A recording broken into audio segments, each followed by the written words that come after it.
Hello friends, good afternoon. Today we are going to discuss one act play Nritya written by Shudrak. Here we are discussing the summary of Nritya which is suggested in your syllabus. New syllabus which is recently updated.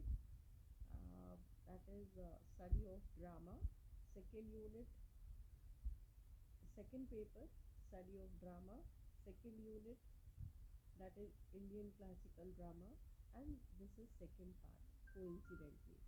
So here we will discuss the summary of Mrichkatikam. Mrichchhakatikam Sanskrit साहित्य का एक अनुपम नाटक है। संस्कृत में लिखा गया है ये नाटक, जिसकी रचना राजा शूद्रक ने की थी। The author of this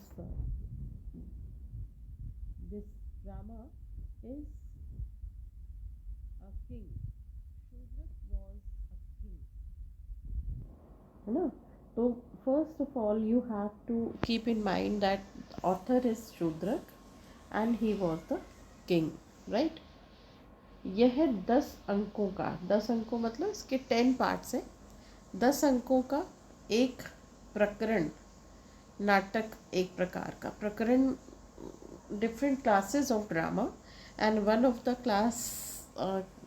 classes is प्रकरण।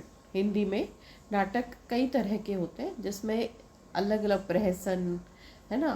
तो जैसे ट्रेजेडी, इंडियन ट्रेजेडी क्लास, इस तरह से ड्रामा में जैसे अलग अलग क्लास होती है, कॉमेडी, ट्रेजी कॉमेडी, इसी तरह से एक प्रकरण जो हिंदी में एक टाइप है इसका, जो तत्कालीन भारतीय समाज का जीवंत और यथार्थवादी चित्र प्रस्तुत करता है। तत्कालीन मतलब कंटेम्प्रेरी, जो उस समय के भारतीय समाज कैसा था उसका जीवंत और यथार्थवादी, मतलब एक तरह से ये रियल प्ले है ना, जो उस शूद्रक ने लिखा। और तत्कालीन मीन्स कंटेम्प्रेरी भारतीय समाज का, इंडियन सोसाइटी उस समय कैसी थी उसका जीवन और यथार्थवादी चित्र प्रस्तुत करता है। क्या? मृच्छकटिकम। यह नाटक प्रेम, हास्य, करुणा, राजनीति और न्याय का अद्भुत संगम है। ये जो ड्रामा है, ये एक्ट जो प्ले है, इसमें लव है, लव अफेयर है, हास्य है ना, इसमें कॉमेडी है, करुणा, इसमें दया है, राइट, राजनीति पॉलिटिक्स भी है, न्याय और साथ में इसमें जस्टिस भी है। इन सब का कॉम्बिनेशन है ना है इस नाटक में। तो देखेंगे हम अंक 1, पार्ट 1 क्या है?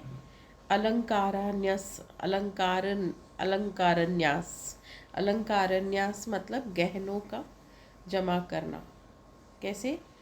नाटक का पहला अंक उज्जैन नगर के एक धनी, देखो ये जो नाटक है बड़ा इंटरेस्टिंग है, हम एमपी के हैं और उज्जैन नगर के का यह ड्रामा बताया गया है ना।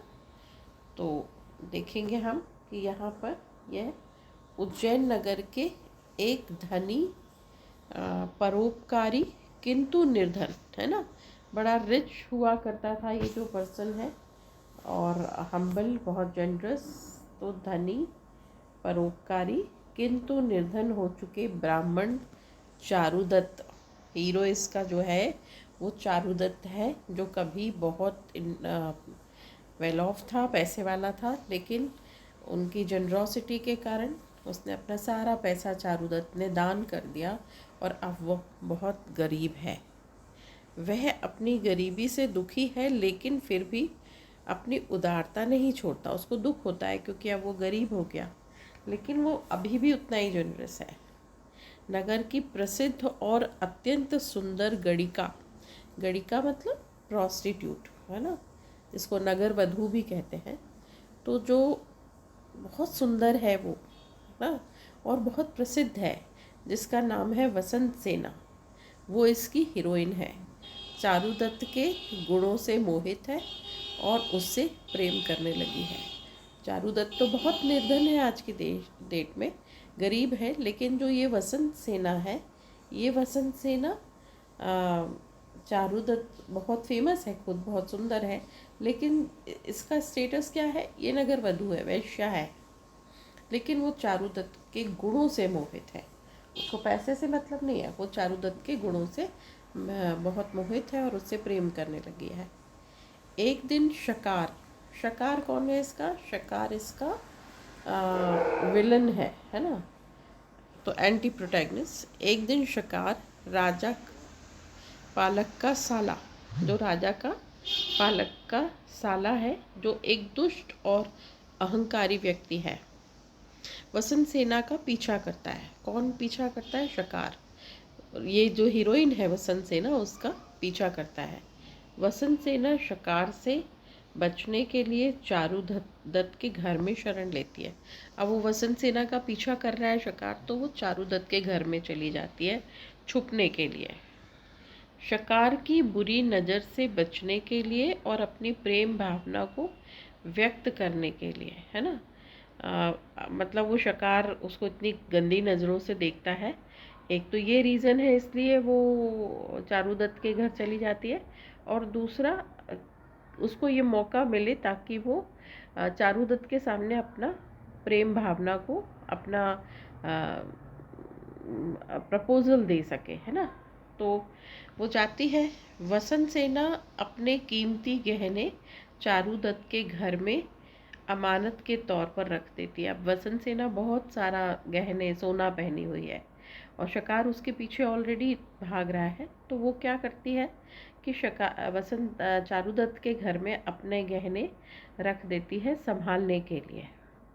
तो यह पहला अंक ही मुख्य पात्रों और उनके संबंधों का परिचय कराता है। यहाँ हम समझ गए कि चारुदत्त एक अभी की डेट में गरीब है लेकिन राजा है, हाँ, चारुदत्त राजा है और गरीब है अभी, और वसंत सेना एक गणिका है या वेश्या है और वो बहुत सुंदर है और वो राजा के गुणों से मोहित है। तो वो चाहती है कि उसको किसी तरह मौका मिले। अनफॉर्चुनेटली उसके पीछे विलन है जो शकार नाम है, वो उसके पीछे भाग रहा है।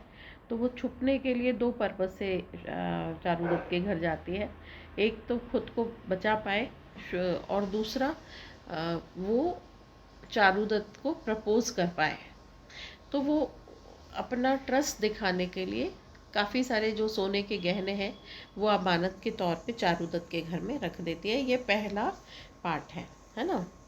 अब नंबर 2, यहाँ पे तो हमने संबंध देखे और साथ ही नाटक की मुख्य प्रेम कहानी और संबंध के मतलब हमको समझ में आ गया कि नाटक किस तरह का, ये हम पहले वाले अंक में देख पाए, है ना। अब आते हैं हम दूसरे अंक में। दूसरा अंक क्या है, दूसरा अंक है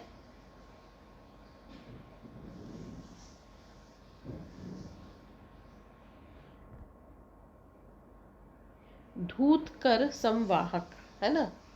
ये क्या है, धूतकर संवाहक, जुआरी और संवाहक।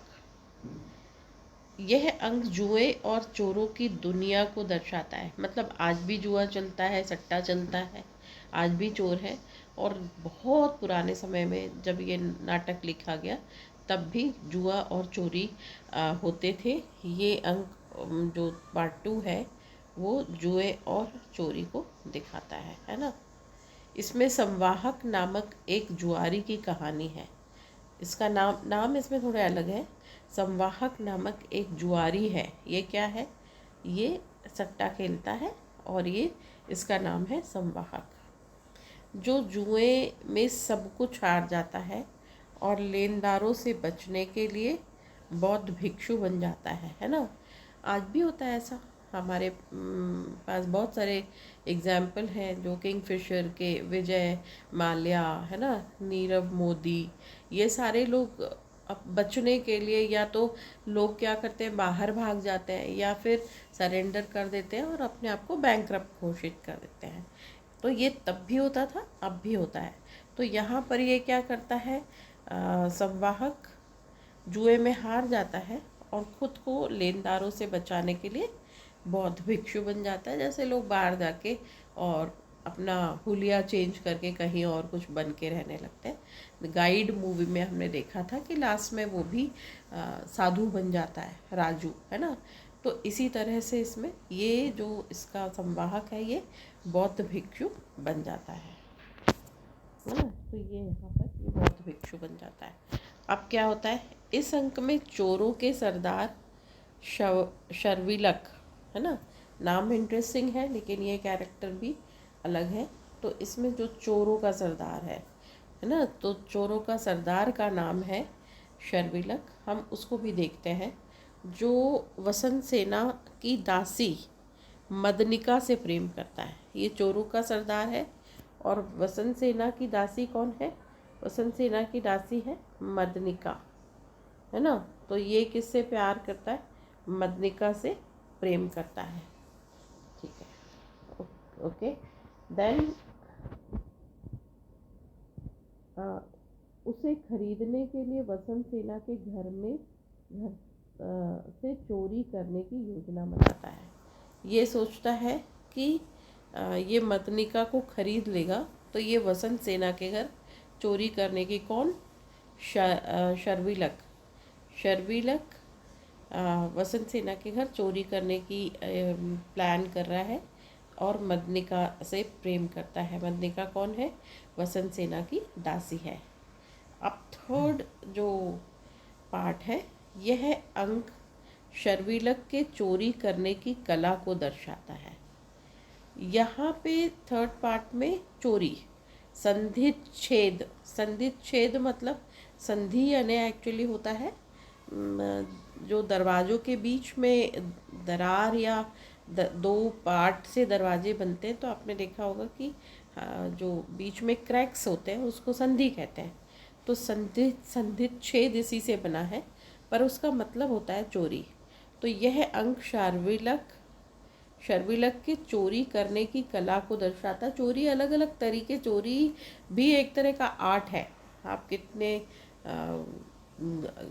कितनी सफाई से चोरी कर सकते हो।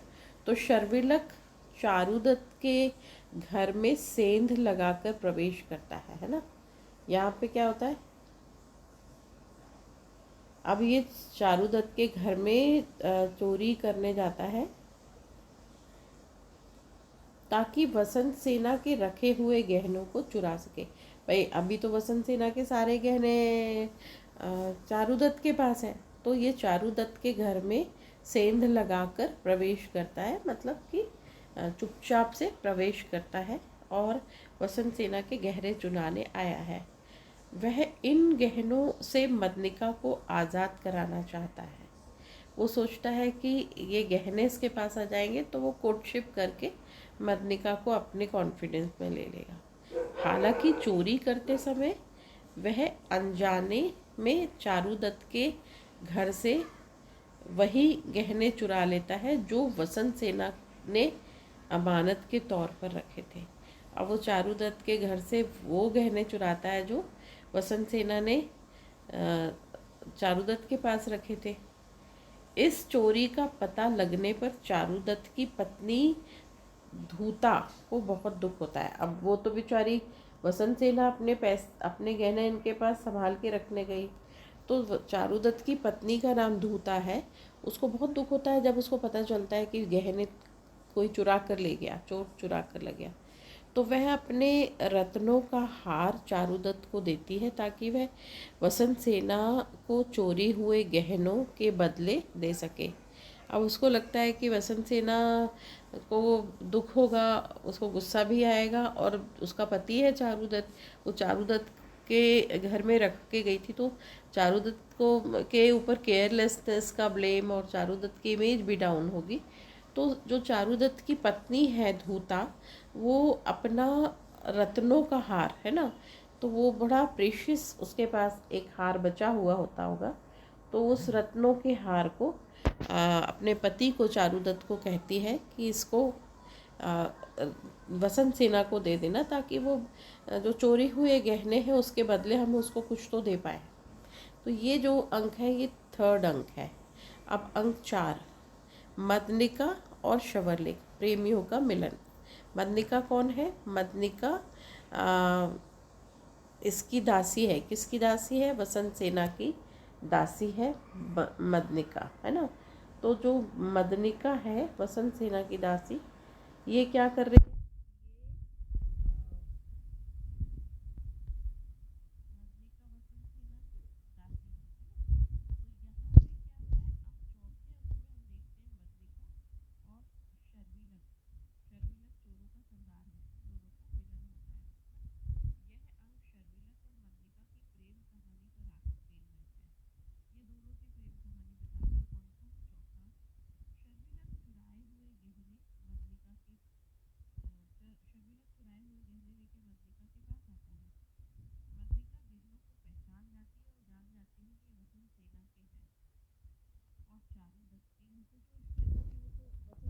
दासी है ना, तो उसको पता चल जाता है जब शर्विलक उसके पास वो गहने लेकर आता है, तो समझ जाती है कि गहने वसंत सेना के और चारुदत्त के घर में अमानत के तौर पर रखे थे, जो ये चुरा कर लाया है।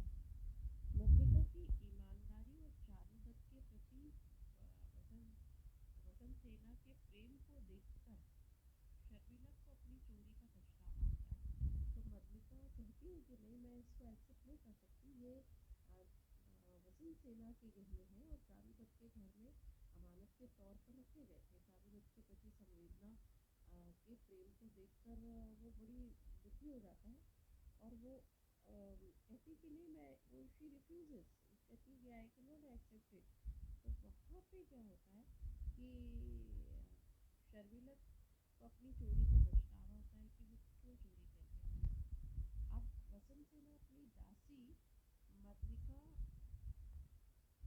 और शर्विलक के प्रेम को समझ जाती है और उन्हें मुक्त कर देती है। यहाँ वसंत सेना भी बहुत अच्छी है, उसको जब पता चलता है तो वो समझ जाती है कि शर्विलक और मदनिका एक दूसरे से प्यार करते हैं, तो वो दोनों को फ्री कर देती है। शर्विलक अपनी प्रेमिका मदनिका को मुक्त करने के बाद आर्यक नामक एक ग्वाल पुत्र के विद्रोह में शामिल हो जाता है, जो राजा पालक के अत्याचारों का अंत करना चाहता है। शर्विलक की लाइफ में एक चेंज आता है, वो अपनी प्रेमिका मदनिका को मुक्त करने के बाद, है ना, तो मदनिका उसके फेवर में आ जाती है।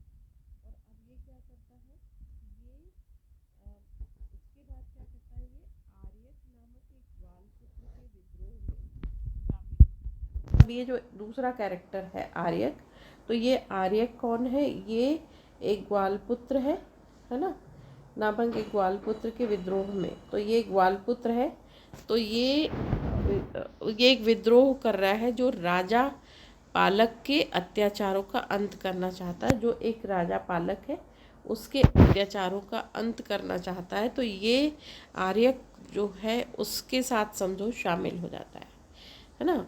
अब पांचवा अंक है दुर्दिन। दुर्दिन मतलब बुरा दिन। बारिश के एक तूफानी दिन में चारुदत्त और वसंत सेना की मुलाकात होती है। अभी तक तो ये मिले नहीं है, अब इनकी बारिश में एक तूफानी दिन, बहुत तूफान है उस दिन, और उस दिन चारुदत्त और वसंत सेना की मुलाकात होती है। चारुदत्त चोरी हुए गहनों के लिए वसंत सेना से माफ़ी मांगता है और बदले में उसे धूता के रत्नों का हार देता है।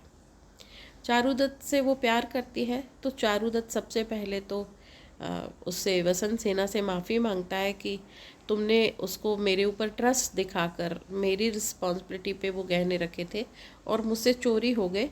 तो वो अपनी पत्नी धूता का दिया हुआ रत्नों का हार वसंत सेना को देता है। वसंत सेना चारुदत्त की ईमानदारी से बहुत प्रभावित होती है, वो वैसे ही उससे प्रभावित है, और फिर उसको लगता है कि देखो चारुदत्त कितना ईमानदार है, मुझे उसके बदले में अपनी पत्नी का रत्नों का हार दे रहा है। तो इस अंक में उनके बीच प्रेम और गहरा हो जाता है। तो अब इनके बीच में वैसे ही प्रेम है और अब ये प्रेम और गहरा होता है, और वसंत सेना पूरी तरह से चारुदत्त से प्रेम करने लगती है।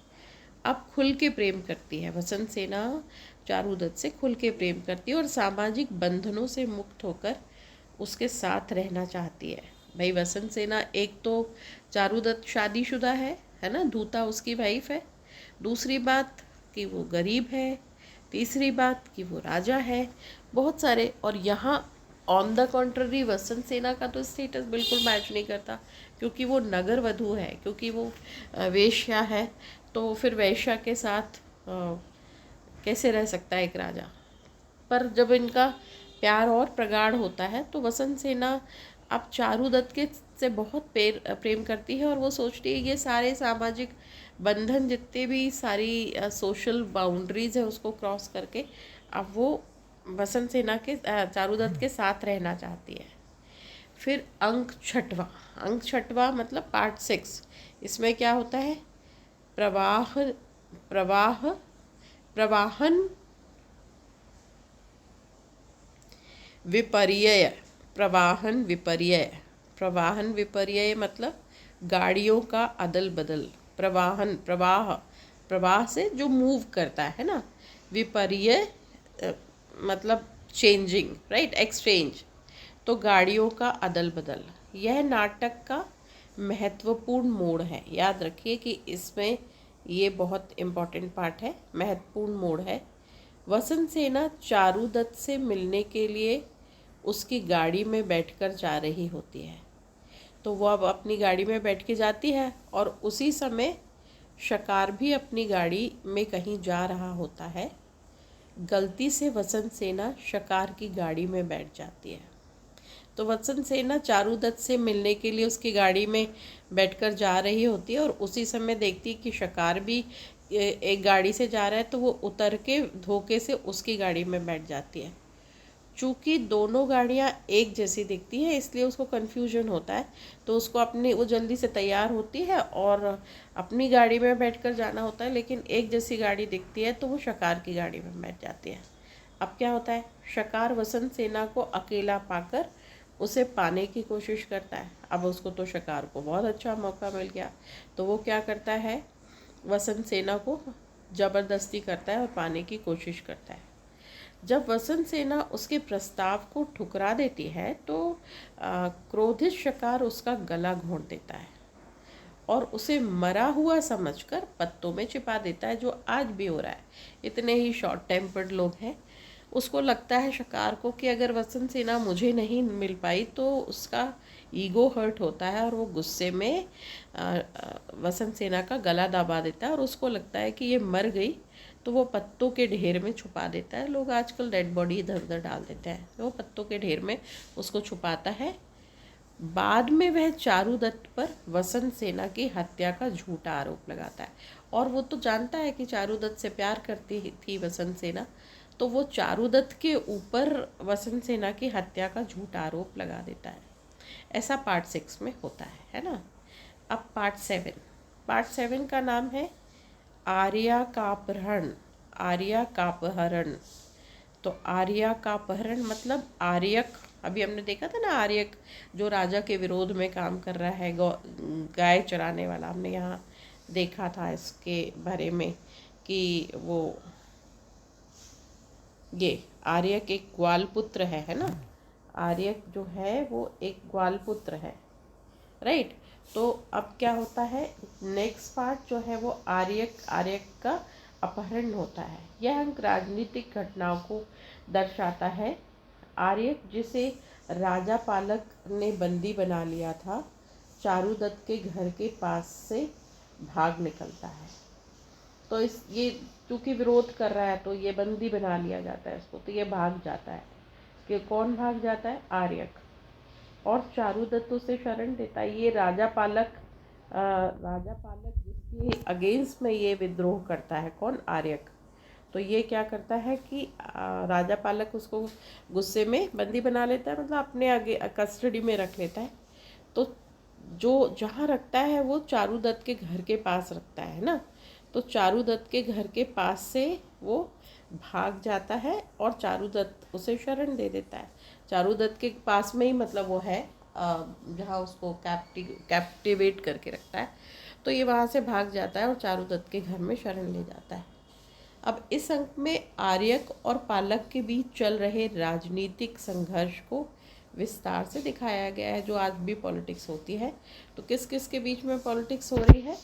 आर्यक के बीच में और पालक, राजा पालक के बीच में, है ना। यह दिखाता है कि कैसे समाज के विभिन्न वर्ग राजा पालक के कुशासन से तंग आ चुके हैं। ट्रम्प को देख रहे हैं, इतने सारे टैरिफ लगा रहे हैं, मनमानी कर रहे हैं, उनको वहाँ की कोर्ट भी बार बार समझाने की कोशिश कर रही है। उन्होंने हार्वर्ड यूनिवर्सिटी में उन्होंने आउटसाइडर्स को रिस्ट्रिक्टेड कर दिया।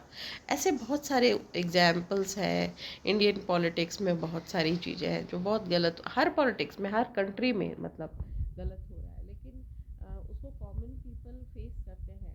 तो उस समय भी पॉलिटिकल जो सिचुएशन थी वो दिखाई गई है किसके थ्रू? आर्यक के और राजा पालक, है ना।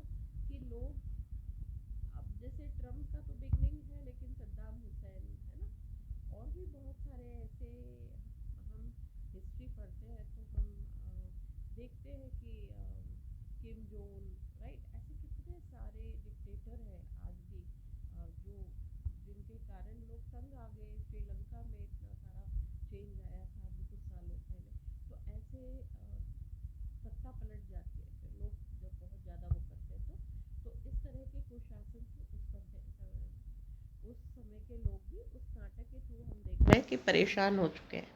तो ये 7th वाला जो है वो पूरा पॉलिटिकल टर्मोइल है ना। अब पार्ट 8, संवाहन, भिक्षु का पुनरुत्थान।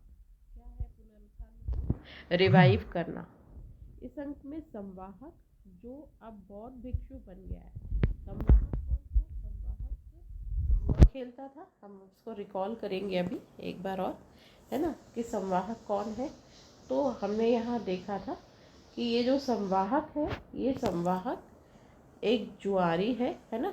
जुआरी, ये इसमें संवाहक नामक एक जुआरी की कहानी है ना, हमने देखा था संवाहक का, जो जुआ खेलता है, वो हार जाता है और लेन देन से बचने के लिए क्या करता है, वो बहुत भिक्षु बन जाता है। अब हम इसको पढ़ेंगे आज को कि संवाहक का क्या हुआ, बौद्ध भिक्षु का पुनरुत्थान।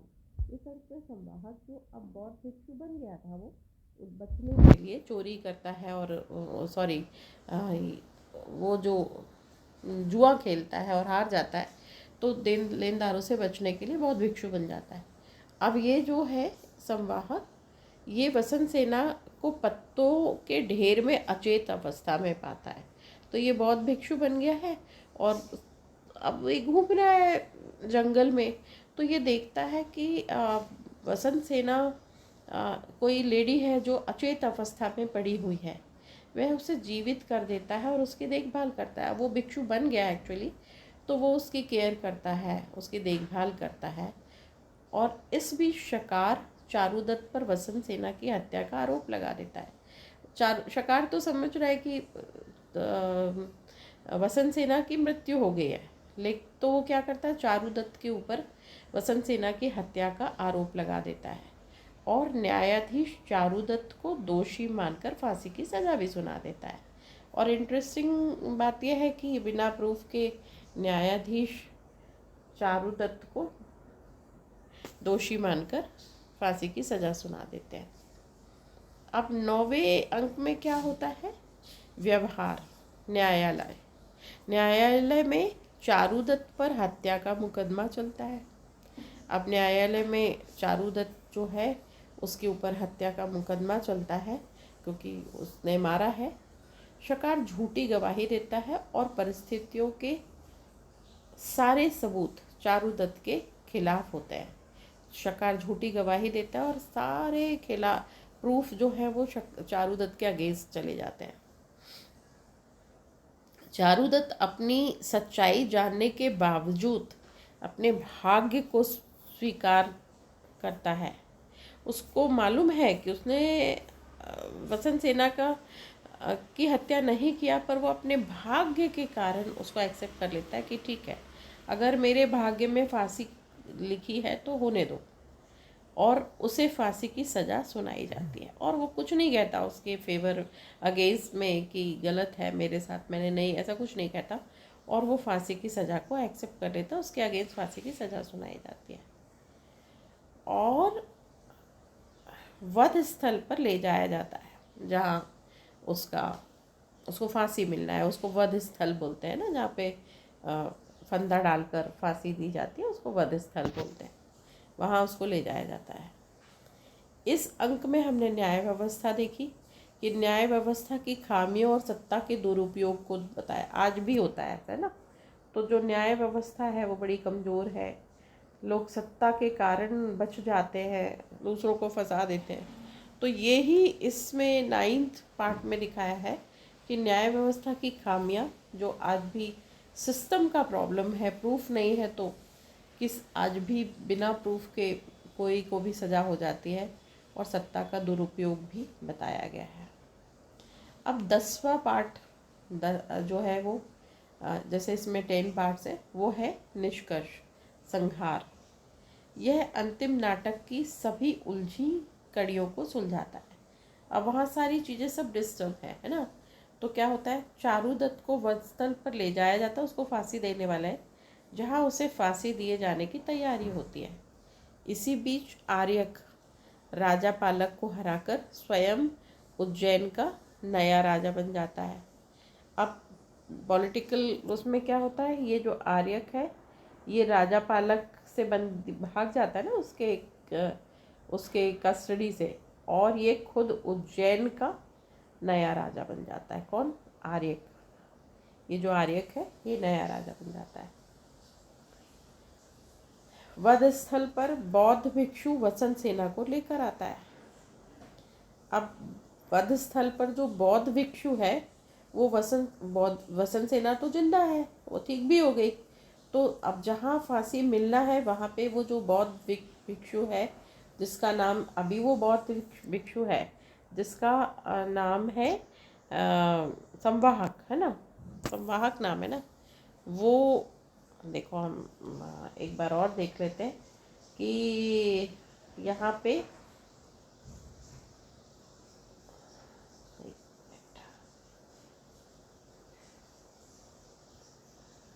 जस्ट अ मिनट, हाँ संवाहक नाम है उसका, है ना। तो अब क्या होता है, वध स्थल पर संवाहक, ये जो बौद्ध भिक्षु है ये कौन है? संवाहक, है ना। तो ये जो संवाहक है ये वसंत सेना को लेकर आता है जो जीवित है। वसंत सेना अपनी हत्या की कोशिश के लिए शकार को बेनकाब करती है। वसंत सेना पूरी बात बताती है कि मैं चारुदत्त के घर निकलने ही वाली थी, लेकिन एक जैसी गाड़ी होने के कारण कंफ्यूजन में मैं शकार की गाड़ी में बैठ गई, और जैसे ही मैं बैठी तो क्या हुआ, शकार ने मेरे अकेले होने की का फ़ायदा उठाने की कोशिश की, लेकिन जब मैंने अपोज किया तो आई वॉज मर्डर्ड, मतलब आई वॉज स्ट्रैंगल्ड, मेरा गला दबा दिया गया। और ये सोचा, मतलब फिर उसको पता नहीं, लेकिन फिर उसके बाद बहुत भिक्षु बताता है कि मुझे ये पत्तों के बीच में कोई एक लाश जैसी कुछ मिली जो अचेत अवस्था में थी, मैंने केयर की और ये वसंत सेना है। अब क्या होता है, शर्विलक जो अब आर्यक का सेनापति बन गया है ना। शर्विलक चोरों का सरदार था, लेकिन उसके अंदर भी चेंज आता है जब वो मदनी क्या नाम है उसका लड़की का,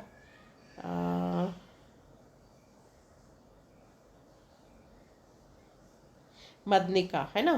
तो शर्विलक क्या करता है कि शर्विलक जो अब सेनापति बन गया है वो मदनी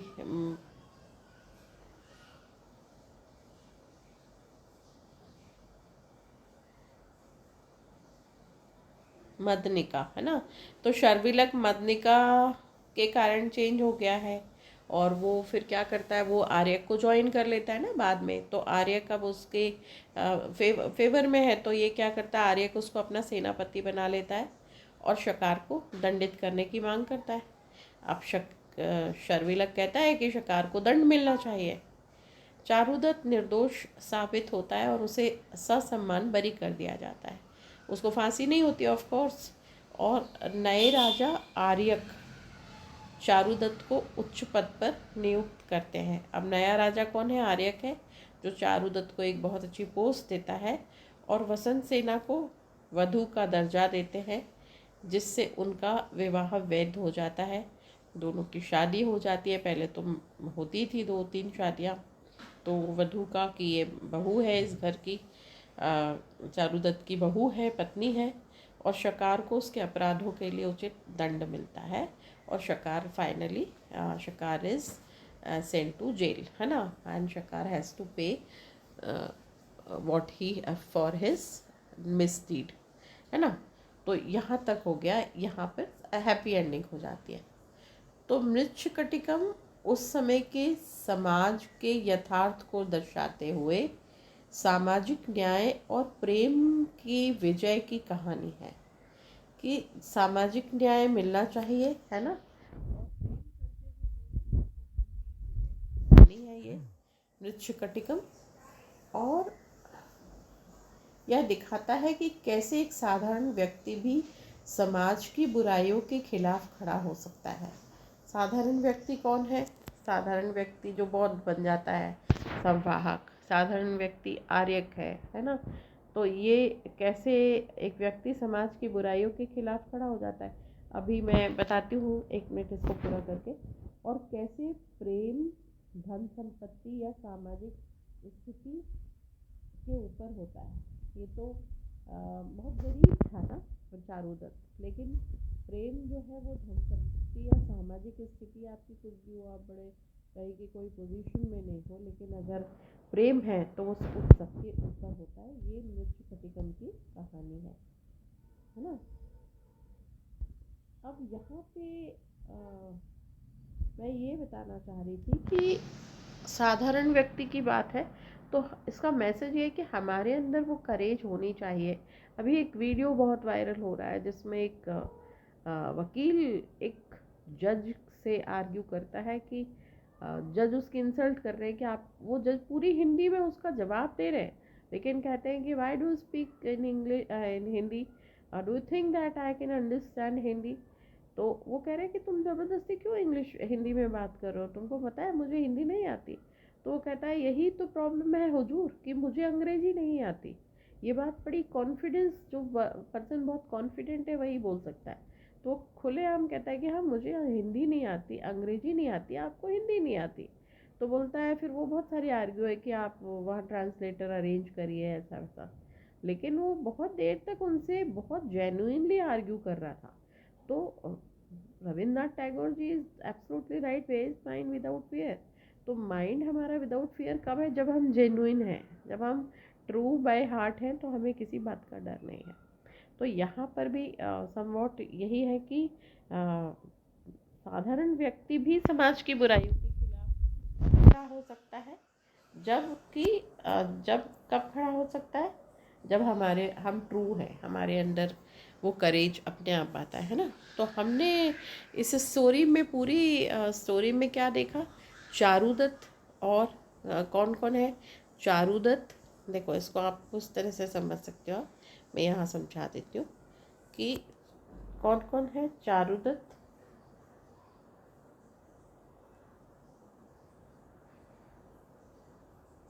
पेन क्यों नहीं चल रहा है?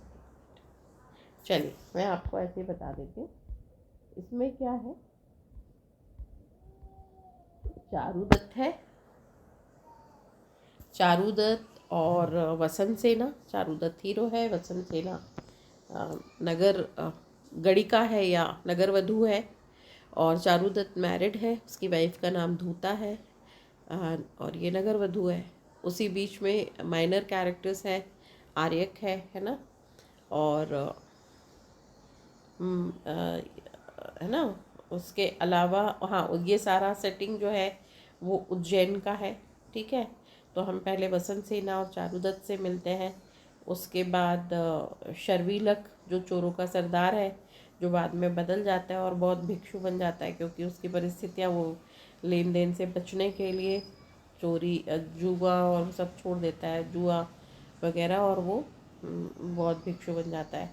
शर्विलक के बारे में बताया कि वो करता तो है चोरी, लेकिन जब वो मदनिका से मिलता है, मदनिका कौन है? मदनिका चारुदत्त की वो है, दासी है ना। तो वो उससे प्यार करता है, पर जब वो मदनिका को गहने चुरा के देता है तो वो समझ जाती है कि ये गहने तो वसंत सेना के हैं, और इस तरह से उसका हार्ट चेंज हो जाता है। फिर हम मदनिका शर्विलक के अलावा मिलते हैं, आर्यक से मिलते हैं, है ना। तो यहाँ पे हमने देखा कैरेक्टर्स की अगर बात करें तो आर्यक है ना, और संवाहक है। और फिर अ, इन सब के खिलाफ एक विलन है, वो है राजा पालक भी, वो है, और बड़ा सबसे बड़ा विलन है शकार, है ना।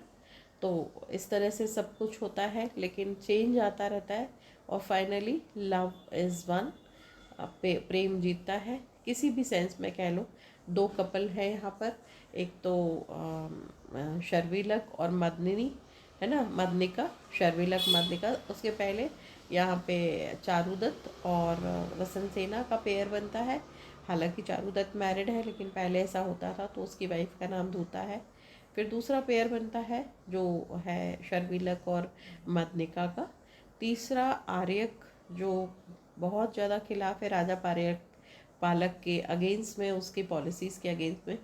तो वो उसको बंदी बना लेता है, लेकिन ये भाग जाता है, ये फ्री हो जाता है। और इसको कौन सपोर्ट करता है? चारुदत्त सपोर्ट करता है। फाइनली शकार धोखे से इसका फ़ायदा उठाता है वसंत सेना का, और जब वो अपोज करती है तो वो उसको मारने की कोशिश करता है, और उसको लगता है ये मर गई, तो वो वहाँ उसको जंगल में छोड़ आता है। अब चूंकि आर्य बहुत भिक्षु बन गया, वो जंगल में घूम रहा है, तो वो देखता है और उसकी केयर करता है। और फिर जब चारुदत्त को लास्ट में शकार उसके ऊपर झूठा ब्लेम लगाता है, और कोर्ट सारे सबूत उसके खिलाफ जाते हैं, और कोर्ट स्टेटमेंट दे देती है, इशू कर देती है कि चारुदत्त विल बी पनिश्ड, और capital punishment will be declared against Charudatta. तो Charudatta is about to be hanged, लेकिन यहाँ पे आर्यक फिर वसंत सेना को लाता है, और फिर सारी सिचुएशन जस्ट ऑपोजिट टर्न हो जाती है, क्योंकि अब आर्यक उज्जैन का राजा बन गया, और वो बहुत अच्छी पोजीशन चारुदत्त को भी देता है, दो, और उसको वधू डिक्लेयर कर देता है। दोनों की शादी हो जाती है, वसंत सेना और चारुदत्त की। और लास्ट में ये जो बौद्ध भिक्षु आर्यक है, ये अब राजा बन गया। नहीं नहीं, ये राजा नहीं बना, वो बना, सॉरी, संवाहक राजा बन गया। संवाहक बन गया राजा, एक minute.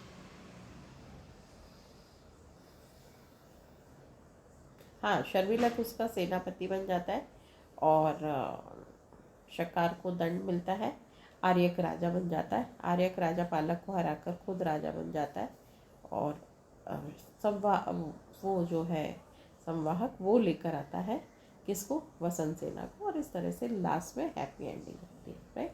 So thank you so much. I think you must have got something. Thank you so much, bye. Uh, in the meanwhile, if you have any confusion, any problem, you can ask anytime. You are most welcome to ask me, right? Any question you can ask.